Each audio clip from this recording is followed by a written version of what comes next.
නමස්කාර වේවා බුදුරුවනට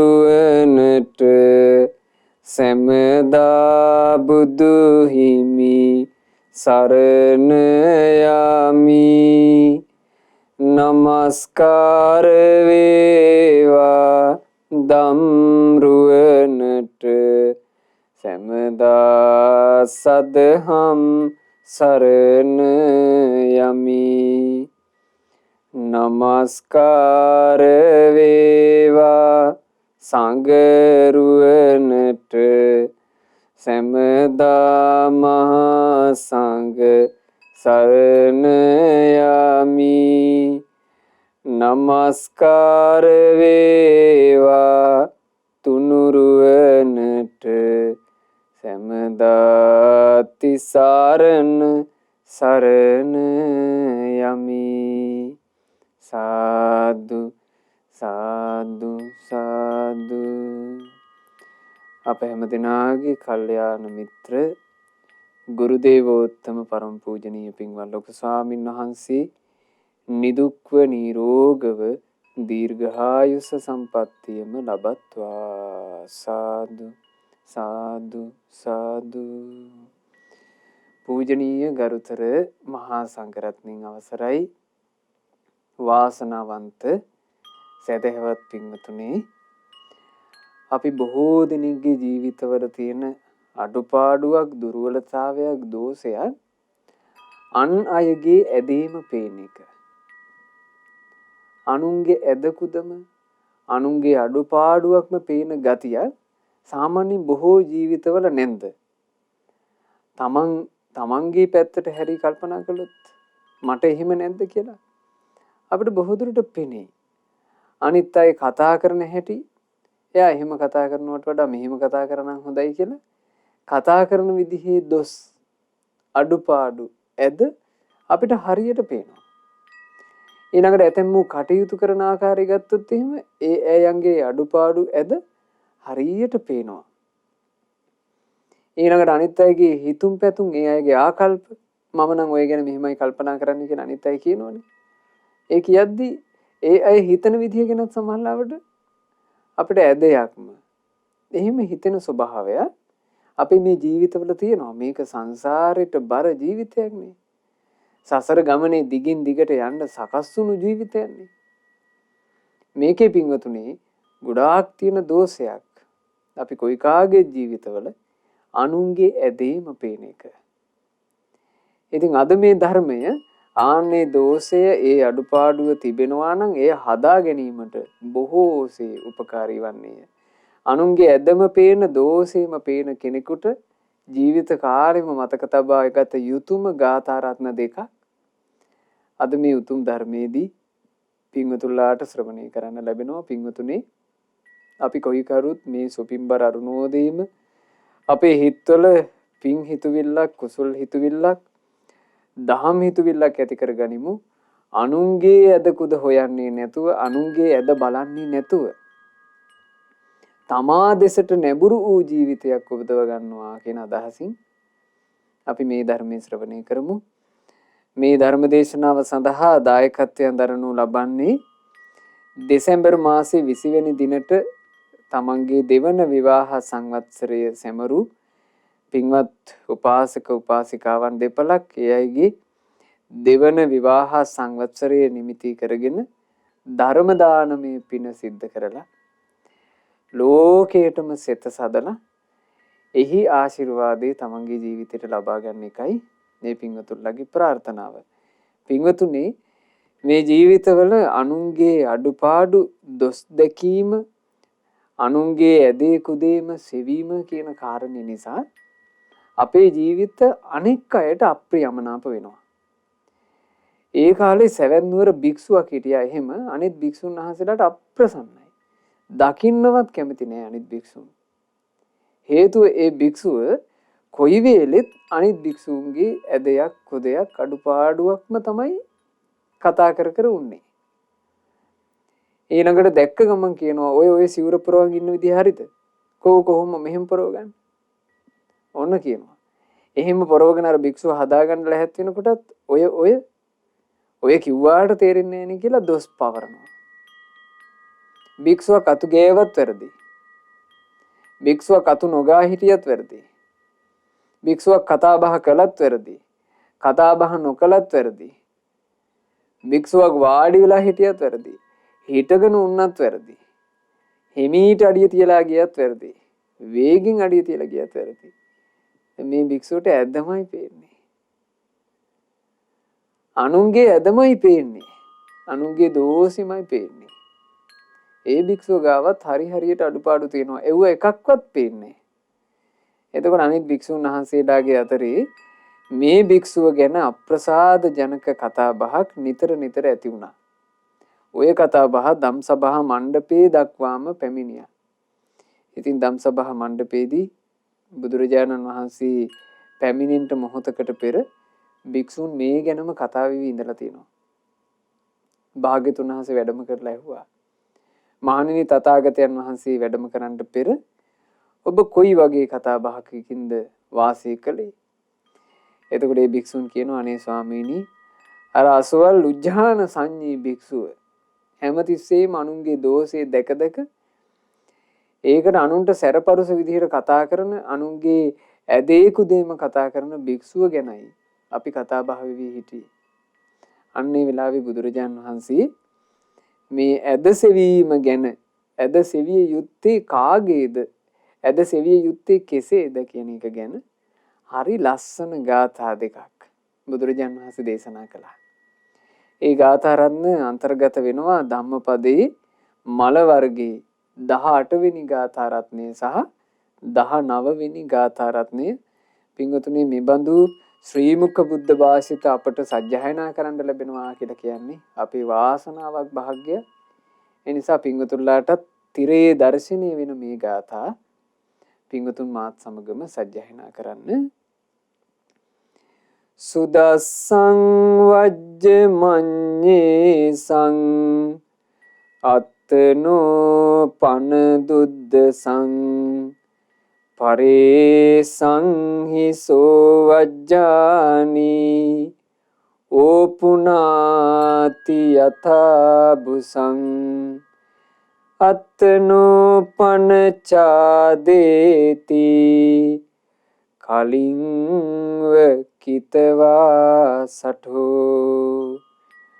අනුන්ගේ වරද දැකුමනං බොහෝ අයට හිතා පහසුය. තමන්ගේ වරද දැකුමනම් ඔවුන් හට හිතා පහසුය. බොල්වී පොළන ලෙස අනුන්ගේ වැරදිම සොයයි.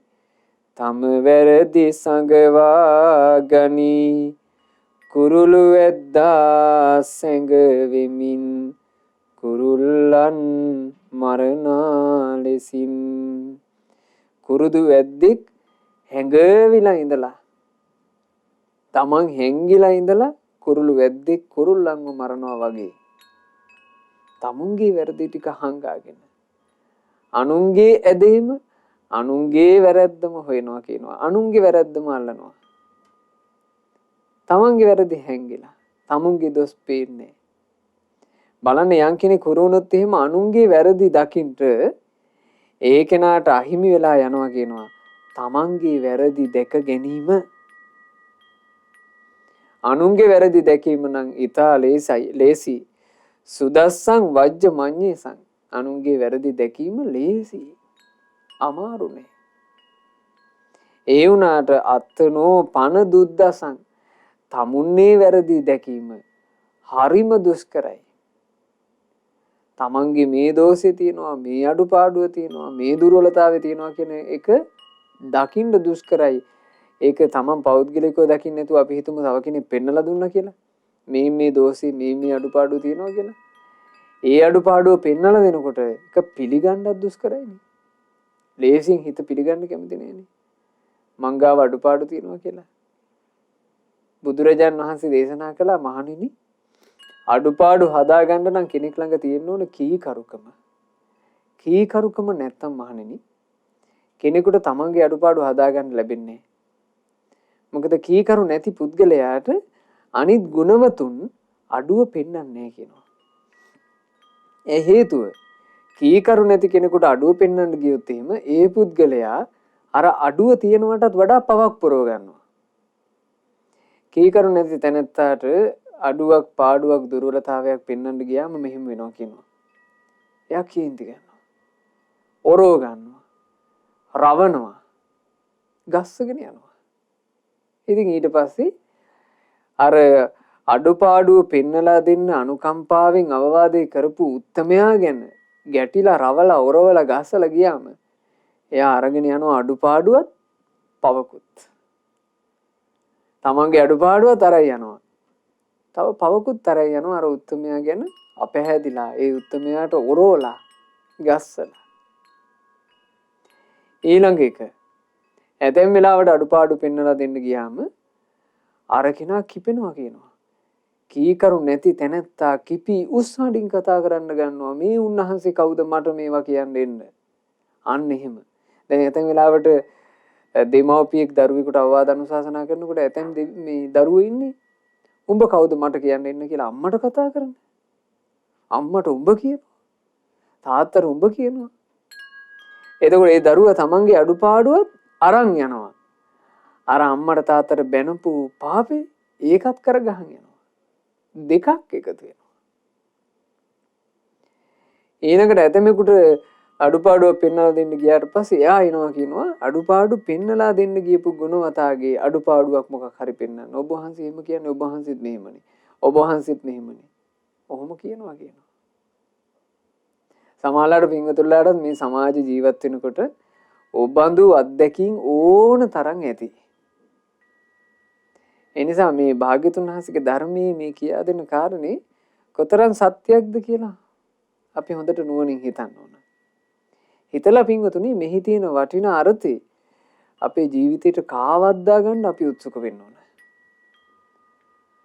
තමන් ළඟ තියෙන අඩුපාඩු දැකීමයි වඩාත්ම වැදගත්.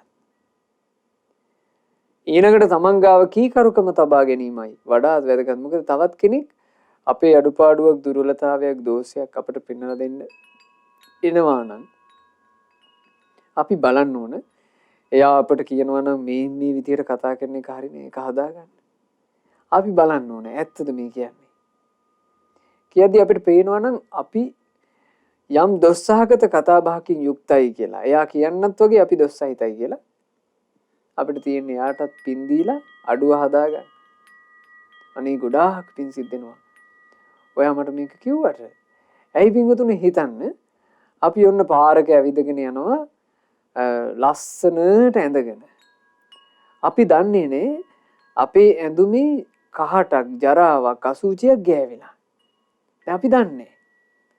අපි හිතමු අපේ ශරීරේ පිටිපස්සට වෙන්නයි ඒක ගෑවිලා තියෙන්නේ කියලා. අපි දන්නේ නැහැ. අපි හිතනවා අපි හැඩකාරයි කියලා. අපි ලස්සනට යනවා. අපි යනකොට අනිත් මිනිස්සු ඉන්නවා බොහෝ මිනිස්සු මෙහෙමනේ. දැන් අපි ඔන්න අසුචියක් ජරාවක් ගාගෙන අපි දන්නේ නැතුව යනවා. ගොඩාක් මිනිස්සු ඕක පෙන්න තම තමන් hina වෙන එකක් නේද කරන්නේ. අර බලන්නකෝ. ජරාවක් ගාගෙන මහා ලොකුට ලස්සනයි වගේ යනවා. එහෙම කියලා ගොඩාක් අය ඉන්නේ දුරින් පෙන්නලා තම තමන් කතා වෙවි. තම තමන් නිකන් ආස්වාදයක් ලබන්න. අනිත් මිනිස්සුගේ අසරණකම දැකලා hina වෙන්න හැදෙන්නේ. බලන්න මිනිස්සු සමහරවිට පාරේ එකපාර ඇදගෙන වැටෙන වීඩියෝ තියෙනවා. ඒවා ෆනි වීඩියෝ කියලා තමයි කට්ටිය බලන්නේ. ඒ මිනිස්සයා මහා දුකකටපත් වෙන්නේ. මේ ඇවිදගෙන යන මිනිස්සයා ඉස්සලා වැටෙනවා. අනිත් අයට විනෝදයි. ඒ මිනිස්සයා සමහරට පඩිපෙළක් බහින්න යනකොට කකුල පටලැවිලා වැටෙනවා. අනිත් අයට ඒක විනෝදයි. තව මිනිසෙකුගේ කරදරයකදී විපතකදී විනෝද වෙනවා කියන්නේ ඒ හිත ඒ මිනිස්යාගේ මානසික මට්ටම කොච්චර පල්ලෙහාද? තව මිනිසෙකුගේ දුකක් කරදරයක් තව මිනිසෙකුට වෙච්ච අතපසු වීමක් මේකක් ඉස්සරහා ඒක හාස්‍යයට ගන්නවද? ඒකේ මිනිසයාගේ පරිහානි කර මානසිකත්වය පිරිහිලා. එතකොට බලන්න මේ සමාජයේ ගොඩාක් අය ඉන්නේ අන්න එහෙම. අපේ අඩුපාඩු දැක්කට පස්සේ හිනහ වෙන්න. කලාතුරකින් අපි හිතමු අපිට කෙනෙක් ගැවිලා ඔන්න කියනවා අනේ ඔබේ ඇඳුමේ ජරාවක් ගෑවිලා. මං හිතන්නේ ඔබ මේක දන්නේ නැහැ. ඒක පිරිසුදු කරගන්න කැතයි. අන්න කියනවා. කිව්වහම අපේ ඇඳුමේ අසුචියක් ගෑවිලා තියෙනවා කියලා අපිට යම් මිනිස්සෙක් පෙන්වුවොත් එහෙම අපි මිනිසයාට කියනවාද තමුන්ගේ වැඩක් බලාගන්න. ඔහේ මොකටද මගේ ඇඳුමේ අසුචි හොයන්න ආවේ? අපි එහෙම කියනවාද? අපි ඒකට එහෙම කියන්නේ. ඒ වුණාට ඔයා අතනදී කතා කරපු විදිහ වැරදි නේද කියලා කවුරු හරි කියන්න આવොත් එහෙම අපි කියනවා තමුන්ගේ වැඩක් බලා ගන්නකෝ. මං කතා කරපු විදිහ වට මොකද? එහෙම කියන්නේ නැද්ද? අන්න අකීකරු තැනැත්තාගේ ස්වභාවය. අපි ගාව මේ අඩුපාඩු තියෙනවා නම් අපි හදන්න ඕන. දැන් මේක ඇත්තෙම පිංගුතුනේ අපි හිතමු ඔබ මේ බණපදේ අහන්නේ දෙන්නෙක් තුන් දෙනෙක් හතර දෙනෙක් පවුලේ අය එකට වාඩි වෙලා කියලා. මේ බණපදේ පවුලේ අයට මේ කියන්නේ කියලා ගන්න එපා. මේක ගත යුත්තේ කොහොමද? මේක මේ මටයි කියන්නේ. මේ මට හදා ගැනීමටයි කියන්නේ. ඔක්කොමලා අතරේ ඉඳගෙන ඉන්න මේ මටයි මේ අවවාද කරන්නේ. ආන් එහෙම අපි ගත්තොත් පින්වතුනි අපි පැත්තටම හැරෙනවා. අපි පැත්තට හැරෙන කෙනා මොනවද හදන්න ඕන? තමන්ගේ අඩුපාඩු දුර්වලතා හොයන්න පටන් ගන්න ඕන. අනුන්ගේ අඩුපාඩු දුර්වලතා නොසොයා ඉන්න පටන් ගන්න ඕන. ඊළඟට අනුන් අපට යම් අඩුපාඩුවක් දුර්වලතාවයක් පෙන්වලා දෙනකොට කීකරුකම කියන එක රැක ගන්නවා කියන අදහසට එන්න ඕන. ඔන්න අපිට ආරක්ෂාව. අපේ ජීවිතේ ලස්සන සුන්දර ජීවිතයක් වෙනවා. ඕන් ඔහොම ගොඩනගා ගන්න පුළුවන් නම්. ඊළඟට බුදුරජාණන් වහන්සේ තවත් ගාථාවක් වදාලා. පරවජ්ජානුපස්සිස්ස නිච්ඡං උජ්ජාන සංඤිනෝ ආසවාතස්ස වඩ්ඩන්ති ආරාසෝ ආසවක්ඛයා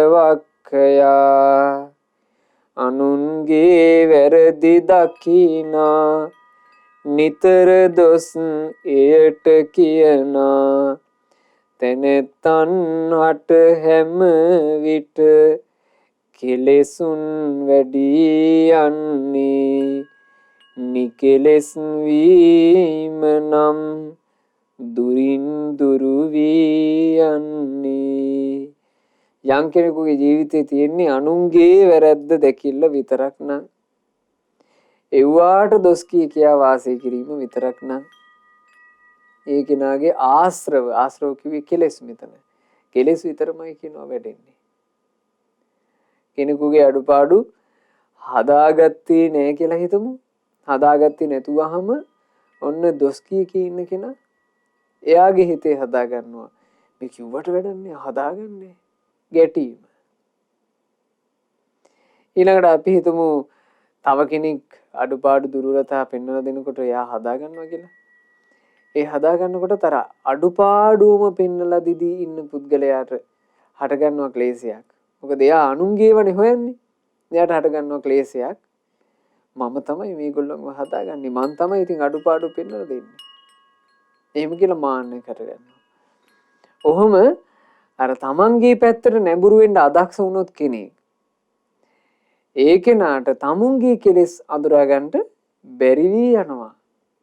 අනුන්නේ ඒවා බල බලා වාසය කරයි.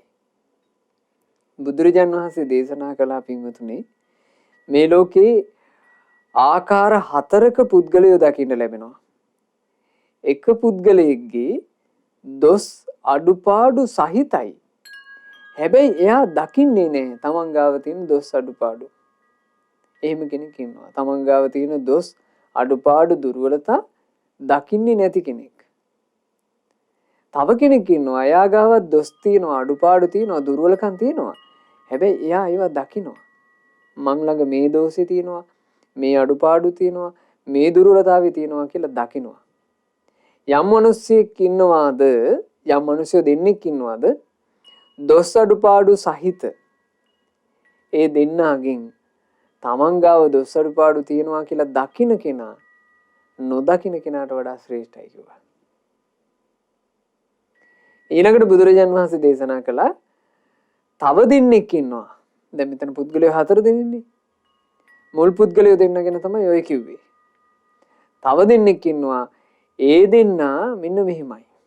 ඒ ඇයෝ ළඟ දොස් අඩුපාඩු දුර්වලතා නැහැ.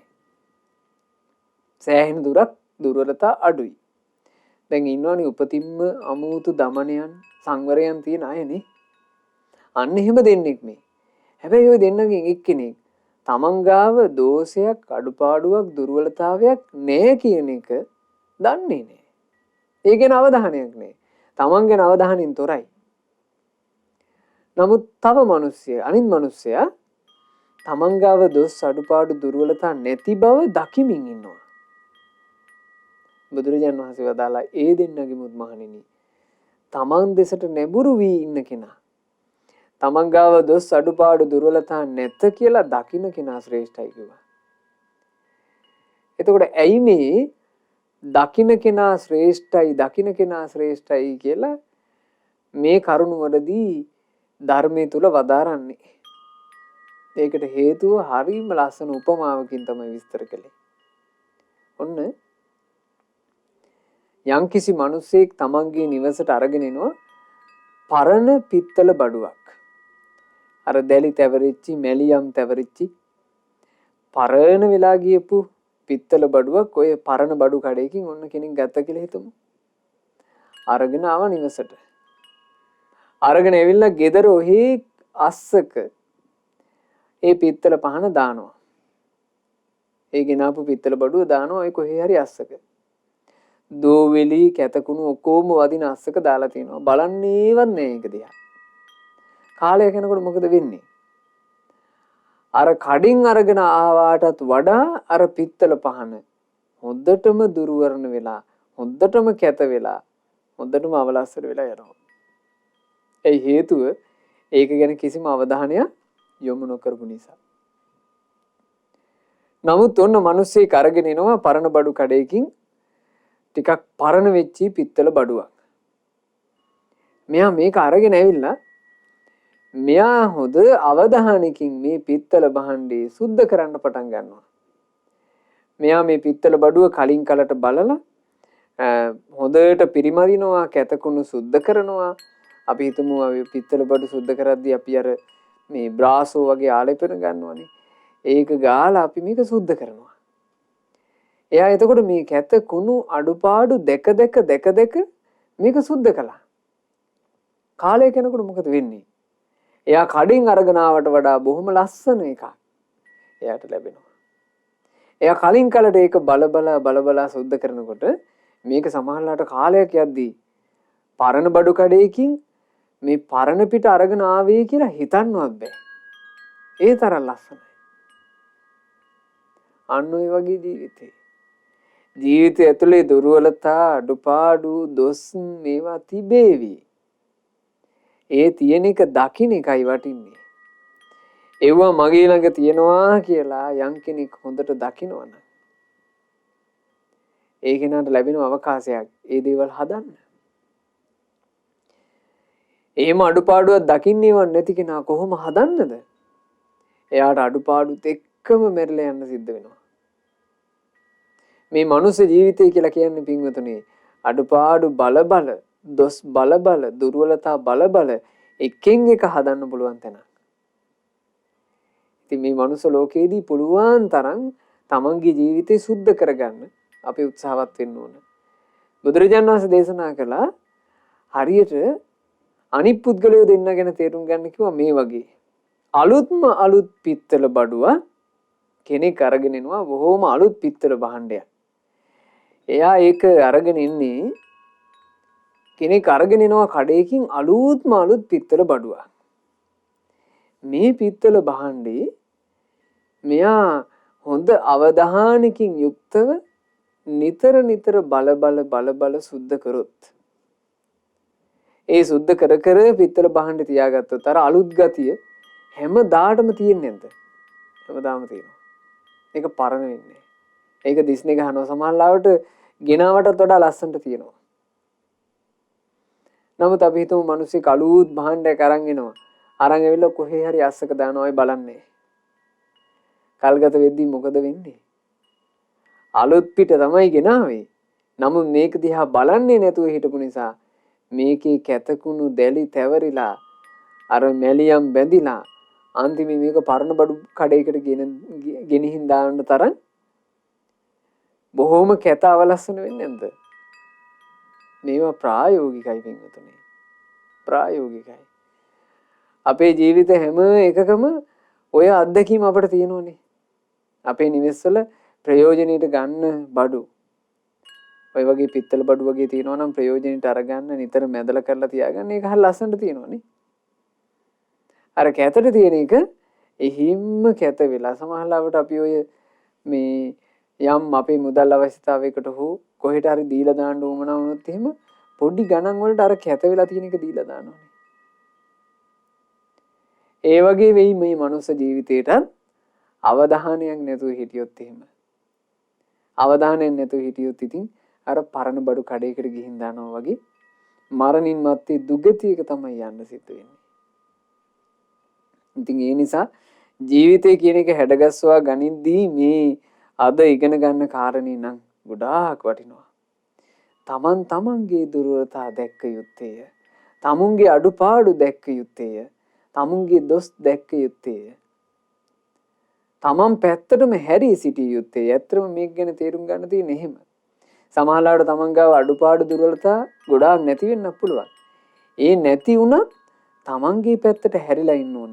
නැත්තම් භාග්‍යතුන් වහන්සේ දේශනා කළා මේ කාම ලෝකයේ හැසිරෙන කෙනාට තමන් ළඟ මේ දුර්වලතා දොස් ආදී නැතුව ඉද්දී වුණත් අවධානයකින් තොරව හිටියොත් එහෙම නූපන් කෙලෙස් උපදිනවා. තිබ්බ නැති ඒවා හට ගන්නවා. ඔය එක තැනක තියෙනවා බ්‍රහ්ම ලෝකයේ ඉඳලා එක බ්‍රහ්ම රාජයේ කෙහෙන් චුත වෙලා මනුස්ස ලෝකේ උපන්නා. ඉතින් එයාට අර බ්‍රහ්ම ගතිය තියෙනවා. බ්‍රහ්ම ගතිය නිසා තරුණ වයසට එද්දී අර සාමාන්‍ය කොල්ලා කෙල්ලන්ට හටගන්න අර ඒ සරාගී බව මෙයාට නැහැ. බ්‍රහ්ම ලෝකේ ඉඳලානේ ආවේ. කාලයක් කාමේ නැතුව ඉඳලානේ. ඒකට සාමාන්‍යයෙන් තරුණ වයසට එනකොට කොල්ලන්ට කෙල්ලන්ට හට ගන්නවානේ සරාගී සිතුවිලි. මේක මෙයාට නෑ. මේ තරුණ වයසේ ළමයාට දෙමව්පියෝ සතුටුනා කොහොම හරි ගෑනු ළමයෙක්ව කරකාර බඳලා දෙන්න. එතකොට මෙයාට කියලා තියෙනවා දෙමව්පියෝ නිතර දෙවියලේ. අනේ පුතේ ඔහොම හරියන්නේ නැහැ. ඔහොම ගියොත් එහෙම අපේ මේ පෞල් සංස්ථාව බිඳ වැටෙනවා. උඹ විවාහයක් නොවී හිටියොත් එහෙම දරුව හැදිලා කොහොමද මේ පරපුර පවතින්නේ? ඒ නිසා උඹ විවාහයක් කරගන්න ඕන. දැන් මෙයාට බේරිල්ලන්නේ. දැන් මෙයාට විවාහය කියලා කියන්නේ කාරකස් එකක් වුණා. මේ අවසානයේ මොකද කළේ? මෙයා රන් කරුවන්ට කියනවා ලස්සන ස්ත්‍රී රූපයක් කරවපල්ලා රත්තරන් වලින්. රණෙන් ස්ත්‍රී රූපයක් කෙරෙව්වොත් මනස්කාන්ත රණින් ස්ත්‍රී රූපයක් කෙරෙව්වොත් එහෙම මම උඹලට මෙච්චරක් දෙනවා කියලා රන්කරුවන්ව සතුටු කළා. ඉතින් රන්කාරයොන් පුළුවන් තරම් ලස්සනට ස්ත්‍රී රූපයක් ඝන රණින් හැදුවා. මේ ඝන රණින් හැදූ ස්ත්‍රී රූපය මේ කුමාරයා කරා අරගෙන ඇවිල්ලා ඒ ස්ත්‍රී රූපේ වහලා තිබුණු වස්ත්‍රය අයින් කළා. අයින් කරපු ගමන් මේ කුමාරයාගේ හිත අර රූපෙට වැඳුණනේ. ඒ කුමාරයාට එකපාර හටගත්ත කියනවා කෙලෙස්. අපි මේ වගේ මනස්කාන්ත කෙනෙක් ලැබුණොත් නම් අන්න බලන්න අර යටපත් වෙලා තියෙන කෙලෙසී අවධානයකින් තොරව හිටියොත් නැගිටිනවා. නැගිටලා එනවා. ඉතින් ඒ නිසා තමන් ගැන අවධානයෙන් ඉඳලා තමන්ගේ දුර්වලතා, තමන්ගේ දොස්, තමන්ගේ අඩුපාඩු, ඊළඟට තමන්ගේ අඩුපාඩු නැති බව, තමන්ගේ දුර්වලතා නැති බව, තමන්ගේ දොස් නැති බව හැමදේම දකින්න ඕන. මේවා බලන්නේ තමන් ගැන. හරියට කණ්ණාඩියකින් බලනවා වගේ. කණ්ණාඩියක් ළඟට ගියාම අපි ගැනම බලනවා. ඒ වගේ අපේ ජීවිත කාලය අපි ගත කරන්න ඕන පින්වතුනි අපි ගැන බලමින්. අපි ගැනයි හොයන්න ඕන. එහෙම අපි ගැනම හොයන්නේ නැතුව වාසය කළොත් එහෙම සමහර වෙලාවට අපි අපේ අවධානය අපි අතහැරපු ගමන් තව කෙනෙකුට පුළුවන් අපිව අවුස්සලා ගන්නත්. දැන් එහෙම සිද්ධියක් වුණානේ බුද්ධ කාලේ. පිංගුතුල අහලා තියෙනවා මේ කතාව. පිංගුතුලට මතක ඇති රජගහ නුවර හිටියා වේදේහිකා කියලා එක්තරා සිටු කාන්තාවක්. ඒ බොහෝම ධනවත්. ඇය සම්බන්ධයෙන් හරි ප්‍රසිද්ධියක් තිබිලා තියෙනවා. ඇය තරහ ගන්නේ නැති තැනැත්තියක්, කේන්ති ගන්නේ නැති තැනැත්තියක්, කවදාවත් කුපිත වෙලා කටයුතු කරන්නේ නැති බොහොම ශාන්ත නිවිච්ච කෙනෙක්. එතකොට මෙහිම කතා බහක් හැදෙන්න හේතුව මේ වේදේහිකා කියන සිටු දුවට හොඳ දාසියක් හිටියා. හරි දක්ෂයි. මේ දාසි කිසිම වැඩක් අතපසු කරන්නේ. දාසි අතපසු නොකර වැඩ කටයුතු කරනකොට ඉතින් වේදේහිකා නෝනාට කේන්ති ගන්න දෙයක් නැහැ. ඒක නිසා තමයි තමන්ගේ කේන්ති යටපත් වෙලා තිබුණේ. තමන්ගේ අවධානයක් නැහැ දැන් වේදේහිකාට. අවධානයක් නැතුව තව තමන්ගේ පම්පෝරිය කියාගෙන ගියා. හැමතැනම කිව්වා කියනවා ඒ කාලේ. ඔය සාද වලට එහෙම ගියාම කාන්තාව තලේ මෙයා කියනවා. අනේ මට ඔය කේන්ති යන්නේ නේ. තරහ කියන එක මම දන්නේවත් නෑ. මට ඇවිස්සිච්ච කාලයක් අනේ එහෙම එකක් මට මතක නෑ. දැන් මෙයා නොඑක් දේ කියනවා. Taman සම්පූර්ණයෙන් පිරිසිදුයි කියලා මෙයා කියනවා. දවසක් මේ සිටු නිවසේ තුන්න සාදයක් තිබුණා. ඒ සාදේ දවසේ එන මිනිස්සු මේ නෝනාගේ ගුණම කියනවා අර කාලී කියන දාසිට ඇහෙනවා. දාසිට ඇහෙනවා මේ නෝනා ගැන කට්ටිය කියනවා අනේ මේ නෝනා හරි සාන්තයි හරි නිවිලා. දාසිට ඉරිසියා හිතුණා. දාසි එකපාර කල්පනා කළා ඇත්තටම අපේ නෝනා තරහා යන්නේ නැති කෙනෙක්ද? එහෙම නැත්නම් තියෙන තරහා මං හොඳට වැඩ කරන නිසා ඇවිස්සෙන්නේ නැද්ද? මම පොඩ්ඩක් මේක බලන්න ඕන විමසන්න ඕන. දාසි විමසීම කළා කොහොමද? දාසි බලනවා පළවෙනි දවසේ පරක්කු වෙලා අවදි වුණා. වෙනදාට උදේම හැරෙන කෙල්ල අද 10 විතර වගේ වෙනකන් නිදි. වේදේහිකා නෝනාට වෙනදට ලැබෙන කිරි එක හම්බ වුණේ. වේදේහිකා නෝනාව උදේම අවදි කරවලා මේ මුව සෝදා ගන්න උණු වතුර එක දෙනවා ඒක හම්බ වුණේ. දැන් ඔක්කොම වෙනස් වෙලා. නෝනාට කිසි කලබලයක් නෑ. ඇහැරිච්ච වෙලාවේ නැගිටලා නෝනා බලනවා. දාසිගේ කාමරයට ආවා. දාසි හොඳට ඔළුවේ ඉඳන් පුරවගෙන නිදි. ඇහුවා කිල්ලේ අසනීපයක්වත්ද? එතකොට මේ දාසි එහෙට මෙහෙට ඇඹරි කම්මැලිකමේ කියනවා නෑ නෝනා ආසනීපයක් නෑ නිකන් කිව්වා. කිව්ව ගම වේදේහිකා නෝනාගේ හිතට අමනාපයක් ආවා. නිකන් එහෙම කියලා නෝනා හැරිලා ගියා. වෙන මොකුත් කිව්වේ නෑ. හැබැයි දාසි තේරුම් ගත්තා නෝනාට රිදුනා. තවත් රිදවන්නම් එහෙම හිතුවා. මේ දාසි කෙල්ල ඊළඟ දවසේ දවල් වෙනකන් නිදි. එදා නෝනා ආවේ ටිකක් වේගෙන්. වේගෙන් ඇවිදින්න දොරක් ටිකක් වේගෙන් ඇරියා. ඇරලා සැරට ඇහුවා. "නෑ කෙල්ලේ අසනීපයක්වත්ද?" "නෑ නෝනා නිකන්" කිව්වා. කිව්ව ගමන් උඹට නිකන් නේ එහෙම කියලා ගියා. එදා කීපෙලා. ඊළඟ දොහේ දාසි කෙල්ල ඇහැරිලා නෑ. නෝනා දැනගත්ත දැන් මේ අමුතු සෙල්ලමක් පටන්ගෙන. නෝනා වටපිට බලලා පොඩි දොරපොළු කෑල්ලක් තිබුණා. මේ දොරපොල්ල තරම් තමයි ගියේ. අරගෙනම ගිහිල්ලා ඇහුවා.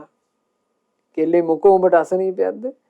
නෑ නෝනා මොකුත් නෑ නිකන් කියනකොටම අර දොරපොල්ලෙන් ගැහුවා. ඒ පොළු පහර දාසිගේ හිසේම වැදුනා. හිස පැලුණා. හිසේ පැල්මක් හටගෙන දැන් ලේ ගලනවා. මේ කෙල්ල පාරට පැන්නා. වේදිකා නෝනා ජීවත් වෙච්චි ඒ නිවස තිබුණු වීදියේ දුවගෙන ගියා කියනවා අනේ මේ බලන්ට නුඹලා සාන්තයි කිව්ව කෙනා මේ දොරපොළෙන් ගහලා මගේ ඔළුව පැලුවා. නුඹලා නිවුණු තැනැත්ති කියලා කියපු කෙනා මගේ ඔළුව පැලුවා. මම මේ චුට්ටක් පරක් වෙලා හැරුණා කියලා දොරපොළෙන් මට ඔළුවට ගැහුවේ කියලා. අර සම්පූර්ණ තිබුණද කීර්ති රාවයක් නැත්තටම නැති කළා මේ දාසී. ඊට පස්සේ රජගහනුවර මිනිස්සු කතා වුණා කියනවා. අම්මෝ වේදේහිකා කියලා කියන්නේ හරි චණ්ඩි තැනැත්තියක්.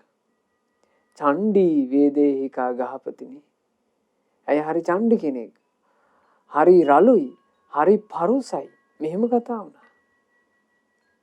එතකොට මේකෙන් තේරෙනවා පින්වතුනි අපි ගැනම අවධානයෙන් තොරව හිටියොත් අපේ ගාව නැති දුර්වලතා උපදිනවා හට ගන්නවා. ඒ නිසා අවධානය දිය යුත්තේ තමා ගැනමයි. තමා ගැනම අවධානයෙන් ඉන්න කෙනාට තමන්ගේම දෝෂේ දකින්න කෙනාට තමන්ගේම දුර්වලතාවය දකින්න කෙනාට මේ ධර්මයේ තුල පිළිසරණක් තියෙනවමයි. හරිය පුදුමයි ධර්මයේ පිළිසරණ ලැබූ මුනිවරු තමන්ගේ ජීවිතේම දෝෂේ දැකපු විදිහ පින්වතුනි. ඒක තේරෙන්න මං ලස්සන පුවතක් ඔබට අද මේ ධර්ම දේශනාවේ අවසානයේ වශයෙන් සිහිපත් කරන්න. ඒක උනේ පින්වතුනි සවැත් නුවරම 40 කෝටියක් මහා ධනයක් තිබුණු තිස්ස කියලා එක තරුණ සිටුවරයෙක් හිටියා. මේ සිටුවරයා බොහොම ලස්සන ස්ත්‍රියාවක්ව තමන්ගේ නිවසට කැඳාගෙන ආවා විවාහ කරගෙන. විවාහයෙන් කාලය ගත වෙනකොට මේ තරුණ සිටුතුමා බුදුරජාන් වහන්සේගේ බණ අහන්නට යනවා. ඒ ධර්මයේ ශ්‍රවණය කරන්නට යද්දී මේ සිටුවරයාට හිතක් උපන්නා මහාන වෙන්න ඕන කියලා. මේ තරුණ සිටුතුමා කල්පනා කළා තමන්ගේ තරුණ බිරිඳ ඇයට යන කලදසාව මොකද්ද මං මහාන වුණොත්. එතකොට ඔහු හිතනවා නෑ මං මහාන වුණා කියලා ඇයට කිසිම හානියක් වෙන්නේ නෑ. මං හම්බ කරපු මං ගබඩාවේ තැන්පත් කරලා තියෙන ධනය ජීවිත කාලෙටම ඇයට ඇති. ඇයට කිසිම අඩුවක් වෙන්නේ නෑ. ඒ නිසා ඇය ඒ ධනයෙන් සතුටු වෙච්ච දෙන් ඇය කැමති නම් වෙනත් විවාහයක් කරගත්ත දෙන් මං පැවිදි වෙන්න යනවා. බිරිඳට වචනේ කියලා ඔහු පැවිදි වෙන්න ගියා. එතකොට බිරිඳ තමයි දැන් මේ සිටු මන්දිරයේ සියලු සම්පතට අයිතිකාර තැනැත්ති. මේ බිරිඳ මේ තරුණ වයසේ කාන්තාව හොඳ කෙනෙක් නෙමෙයි. ඇය සල්ලාලකමට ප්‍රිය කරපු කෙනෙක්. තමන්ගේ ස්වාමි පුරුෂයා ගියා විතරයි ඇය පටන් ගත්ත සල්ලාලකම. ඔය සල්ලාලකම් පටන්ගෙන කාලය ගත වෙනකොට එක දාමරිකෙක් මෑව ඇසුරු කරන්නට ආවා. මැගේ හිත ඒ දාමරිකයාට බැඳුණා. දැන් මෑට හිත කියනවා මෙයා තමන්ගේ ස්වාමි පුරුෂයා කරගෙන මේ සිටු නිවසේ නවත්තාගෙන ජීවිතය ගත කරපන් කියලා. එතකොටම මෑට මතක් වෙනවා දැන් බැරි වෙලාවත් අර මහාන වෙච්චි තමන්ගේ ස්වාමි පුරුෂයා සිවුරු ඇරලා ආවොත් එහෙම ඔහුට තමයි මේ දේපල ඔක්කොම අයිති. මට පාරට බහින්න වෙනවා. මොකද්ද මම මේකට කරන්නේ? ඔහොම හිත හිතද්දී ඇයට පවිටු චේතනාවක් උපන්නනේ. ඇය තමන්ගේ අර දාමරිකයාට තමන්ගේ හිත ගියපු පිරිමියාට කිව්වා මං වෙනුවෙන් ඔයාට වැඩක් කරන්න පුළුවන්ද? මේන්න මෙහෙම මගේ ස්වාමි පුරුෂයා මේ මහා ධනස්කන්ධයේ උරුමකාරයා. ඔහු පැවිද්ද රාසා හිතලා පැවිදි වෙලා මේ වෙද්දී අසවල් වනාන්තරේ භාවනා කරමින් ඉන්නවා කියලා මට ආරංචි. අනේ ඔහු සිවුරු ඇරලා ආවෝතින් අපි දෙන්නාට මේ සුන්දර ජීවිතය ගත කරන්න බැරුව යනවා. අපි දෙන්නගේ නිදහස නැතුව යනවා. ඒ නිසා ඔහු ওই වනාන්තරයට ගියපෙකේ ওই වනයේදීම ඔහුව ඝාතනය කරන්න කිව්වා. එතකොට අර ස්වාමි භක්තියෙන් තොර පවිටු තැනැත්තියක්. එහෙම පවිටු ගතිගුණ එහෙම කලාතුරකින් එහෙම ස්ත්‍රීන්ට පිහිටනවනේ. ඒ බඳු ඒ ස්ත්‍රීනුත් ඉන්නවා, ওই වගේම පුරුෂයෝත් ඉන්නවනේ නේ.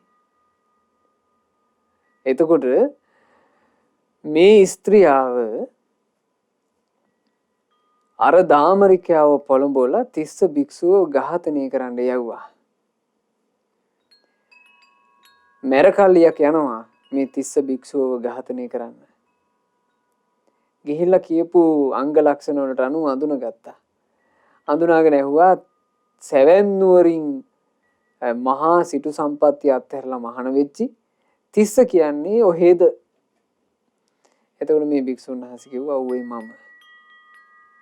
එහෙනම් දැන් මැරෙන්න සූදානම් ඉන්න කිව්වා.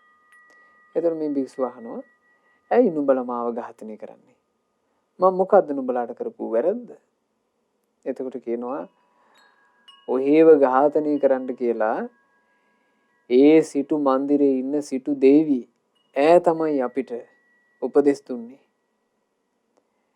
ඇගේ මේ වෙනකොට ඉන්න ස්වාමි පුරුෂයා තමයි අපිට උපදේශය දුන්නේ. දැන් ඉතින් අපිට මරන්න වෙනවා කිව්වා. අපි ඒ වෙනුවෙන් සල්ලි අරන් ඉවරයි කිව්වා.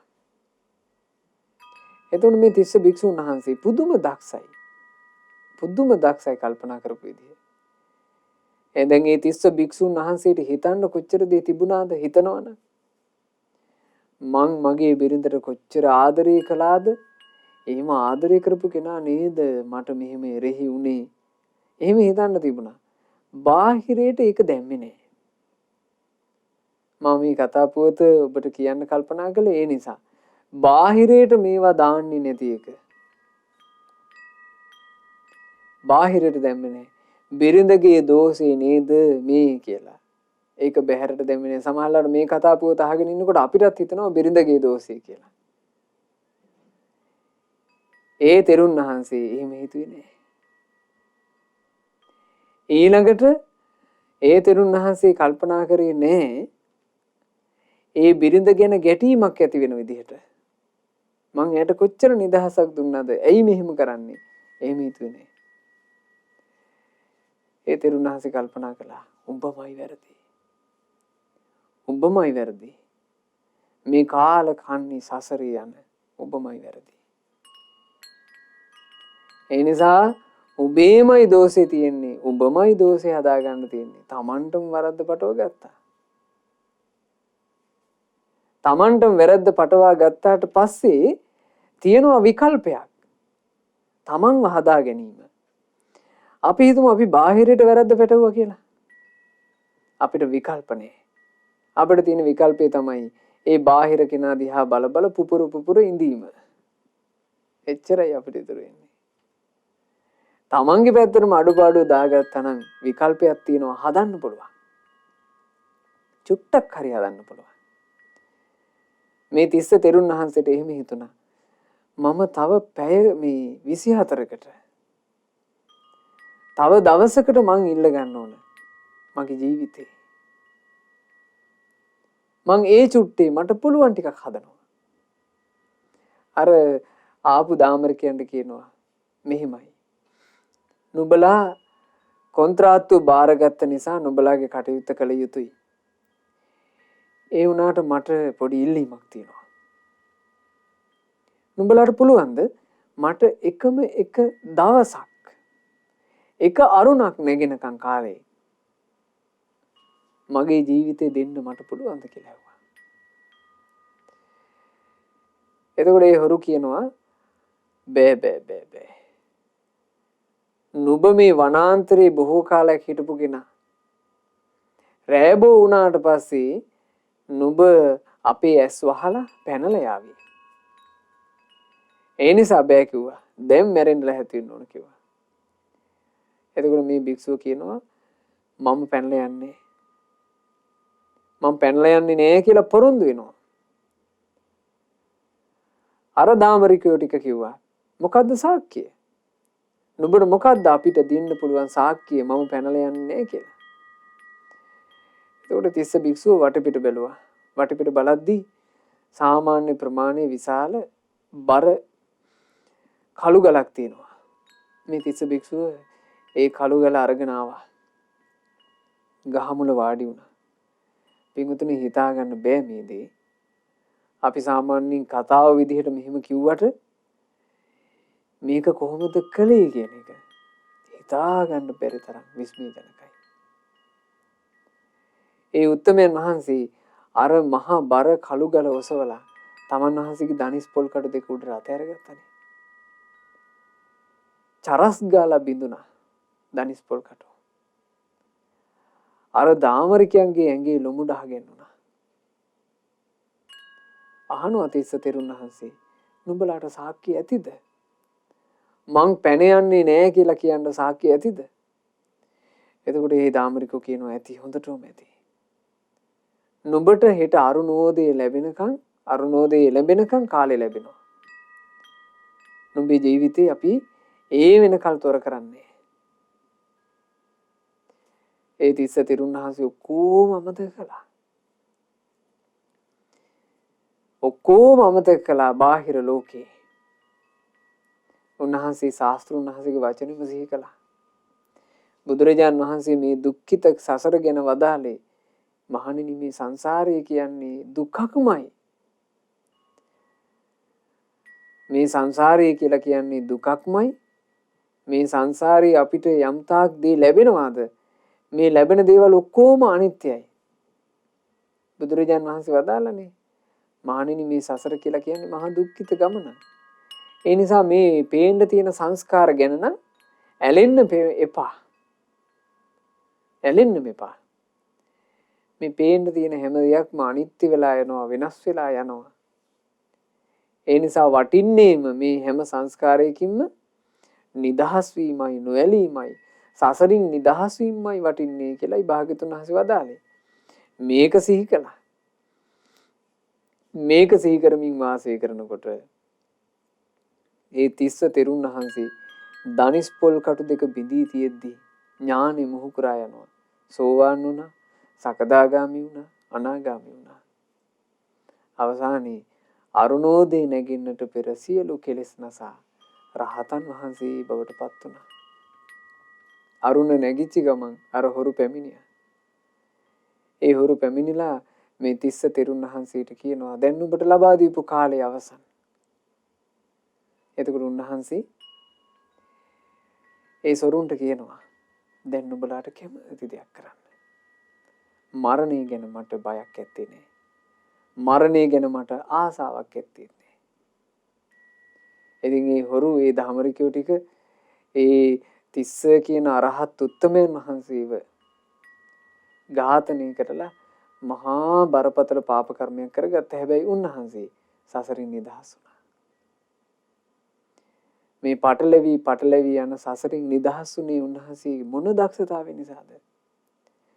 තමන්ගේ පැත්තටම වැරද්ද දා ගැනීම නිසා, තමන්ගේම දොස දැකපු නිසා, තමන්ගේම අඩුපාඩු හදාගන්න උත්සාහවත් වෙච්ච නිසා. ඉතින් අපිත් ඒ නිසා අපේ ජීවිතේ උත්සුක විය යුත්තේ අන්න ඔය කාරණේටයි.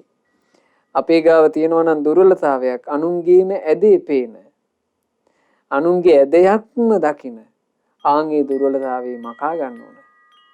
ඒක මකාගෙන හැරෙන්න ඕන. තමන්ගේ දුර්වලතා අඩුපාඩු දොස් දකිමින් තමන් පැත්තට නැඹුරු වී වාසය කරන්න. අන්න ඒ බඳු කෙනාට මේ ශාසනය තුල පිළිසරණක් තිබෙනවාමයි. අපි හැමදෙනාට තිලෝගුරු බුදුරජාණන් වහන්සේගේ උතුම් සම්බුද්ධ ශාසනය මුණ ගැහුණු මොහොතේ අපේ ජීවිතවලට ධර්මයේ තුලින් රැකවරණයක් සලසා ගැනීමේ වාසනාව ලැබේවා. සාදු සාදු සාදු. රැස්කල උදාරතර පුණ්‍ය ධර්මයන් සියලු දෙවියෝ සතුටින් අනුමෝදන් වෙත්වා. සක් දෙවිඳුන් සතරවරන් දෙවිවරුන් සෙම්පති දෙවියන් ප්‍රධාන සියලු දෙවියෝ පින් අනුමෝදන්ව ඒ සියලු දෙවියන්ගේ දිව්‍ය ආශිර්වාද රැකවරණ අප හැම දිනාට සලසා දෙත්වා. පිනෙන් සතුට වෙන අපගේ ඉෂ්ඨකාමී හිතකාමී දෙවියන් ප්‍රධාන සියලු දෙවියෝ මේ ගෞතම සාසනයේම ධර්මාවබෝධයෙන් සැනසේවා. සාදු සාදු සාදු. අපගේ ගුරු දේවෝත්තම කල්යාණ මිත්‍ර පරම පූජනීය පින්වත් ලොකු ස්වාමීන් වහන්සේට සියලු පින් අනුමෝදන්ව ගුරු දේවයන් වහන්සේ නිදුක්ව නිරෝගව දීර්ඝායුෂ සම්පත්තියම ලබත්වා. සාදු සාදු සාදු. අද දවසේ මේ උතුම් ධර්ම දානමය පින සිද්ධ කරන දෙසැම්බර් මාසයේ 20 වෙනි දිනට දෙවන විවාහ සංවත්සරයේ යෙදිච්චි ඒ පින්වත් උපාසක උපාසිකා දෙපළට අපි ආශිර්වාද කරනවා, සෙත් ප්‍රාර්ථනා කරනවා. ධර්ම දානමය වශයෙන් රැස් කළා වූ උදාරතර පුණ්‍ය ධර්මයේ ආශිර්වාදේ, බුද්ධ රත්නයේ ආශිර්වාදේ, ධර්ම රත්නයේ ආශිර්වාදේ, සංඝ රත්නයේ ආශිර්වාදේ, පින් අනුමෝදන් වෙලා සතුටු වෙන සියලු දෙවි දේවතාවුන් වහන්සේලාගේ ආරක්ෂාව, ආශිර්වාදේ, රැකවරණය ඒ පින්වන්ත දෙපළට සැලසී මේ අයගේ විවාහ ජීවිතයේ, යුග ජීවිතයේ කරදර බාධා කිසිවක් නැතුව, හැලහැප්පීම් කිසිවක් නැතුව සැනසille ගත කරන්නට අවකාශ ලැබෙත්වා. මේ පින්වතුන්ලාට කලන මිතුරු ඇසුර ලැබමින් තවදුරටත් සුවසේ පින් කර ගන්නට ලැබෙත්වා. සුවසේම ධම්මග දියුණු කර ගන්නටත් ලැබේවා. මේ ගෞතම සාසනයේ ධර්මාවබෝධයෙන් සැනසීමේ වාසනාව උදා වේවා කියලා අපි ආශිර්වාද කරනවා, සෙත් ප්‍රාර්ථනා කරනවා. ඒ අයගේ නමින් මිය ගියා වූ පින්වත් මහින්ද නිමලසිරි පියාණන්ටත් ඒ වගේම අනන්ත සසර පුරාවටම මිය ගිය සියලු ඥාතීන්ටත් පින් අනුමෝදන්ව ඥාතීන්ගේ පරලෝ ජීවිතේ සැපයටමපත් වෙත්වා. ඉක්මන් භවයකදීම සසර දුකින් අත මිදේවා කියන අදහසින් පින් අනුමෝදනා සිදු කරන්න. රැස් කළ උදාරතර පුණ්‍ය ධර්මයන් අද ධර්ම දානයේ සිද්ධ කරන මේ පින්වන්ත දෙපළ බලාපොරොත්තු වෙන අයුරින්ම මහමෙවුනා වාසී, රටලෝක වාසී, සිල්ගුණ පුරණ පූජනීය මහා සංඝරුවනට පින් අනුමෝදන් වෙත්වා. අනගාരികා මෑණිවරුන්ටත් පැවිදි අපේක්ෂාවෙන් සිටින උපාසක උපාසිකාවන්ටත් පින් අනුමෝදන්ව ගෞතම සාසනය තුලම ධර්මාවබෝධයෙන් සැනසේවා. සාදු සාදු සාදු. රැස් කළා වූ පුණ්‍ය ධර්මයන් සුජීවත්ව සිටින උභයවර්ධන හේරත් පියාණන්ට අනුමෝදන් වෙත්වා. රාණි හේරත් මෑණියන්ට අනුමෝදන් වෙත්වා. ශ්‍රියාණී ශාන්තිලතා මෑණියන්ටත් අනුමෝදන් වෙත්වා. පවුලේ සියලු දෙනාට නිදුක් නිරෝග සුව ශාන්තිය පිණිස මේ පින හේතු වෙත්වා. ඒ වගේම ජීවිතේ මේ දක්වාම මුණ ගැසුණා වූ සියලු ගුරු මව්වරුන්ට, ගුරු පියවරුන්ට සියලුම පින් අනුමෝදන් වෙත්වා. තමන්ගේ ජීවිතයේ යහපත වෙනුවෙන්, තමන්ගේ ජීවිතයේ අභිවෘද්ධිය වෙනුවෙන් උපකාර කළා වූ ඒ ගුරු මෑණිවරු, ගුරු පියවරු පින අනුමෝදන්ව නිදුක් නිරෝග සුව ලබත්වා. ධර්ම දානයේ සිදු කළා වූ ඒ පින්වන්ත උපාසක උපාසිකා දෙපළටත් පවුලේ සියලු දෙනාටත් මේ සියලුම පින් අනුමෝදන්ව සියලු යහපත, සියලු අභිවෘද්ධිය සැලසේවා. තමන්ගේ ජීවිතවල කරන කියන රැකී රක්ෂා, පවුලේ දූදරු මුණුපුරු මිනිපිරියන්ගේ අධ්‍යාපන කටයුතු සෑම සියලු දේ ਸਰව ප්‍රකාරයෙන් සඵල වේවා. ජීවිතයට යම් මේ පෙනෙන නොපෙනෙන බාධා කරදර වෙත්නම් මේ උදාරතර පුණ්‍ය ධර්මයන්ගේ අනුහසින් සියලු බාධාවෝ දුරින්ම දුරු වෙත්වා. කායික සුව, මානසික සුව සැලසේවා. කායික පීඩා, මානසික පීඩා දුරු වේවා. පින්වතුන්ලා හැම දිනාට ධර්ම දානය කළ පින්වතුන්ලාටත්, ශ්‍රද්ධා මාසික ධර්ම දාන සමාජික පින්වත් හැම දිනාටත්, ශ්‍රද්ධා රූපවාහිනී කාර්ය මණ්ඩලයේ පින්වතුන්ලාටත්, ඒ වගේම දහම් ශ්‍රවණයේ යෙදුණු සුපින්වත් හැම දිනාට ගෞතම සසුන තුල කලන මිතුරු ඇසුර ලැබමින් සුවසේම ධම්මග දියුණු කර ගන්නටත්, සුවසේම පින් කර ගන්නටත්, ධර්මාවබෝධයෙන් සැනසෙන්නටත් වාසනාව ලැබේවා. හැම දිනාටම තෙරුවන් සරණයි. නමෝ බුද්ධාය. මෙවැනි වටිනා ධර්ම දේශනා ශ්‍රවණය කිරීමට ශ්‍රද්ධා ඩේලි YouTube චැනලය සබස්ක්‍රයිබ් කරන්න.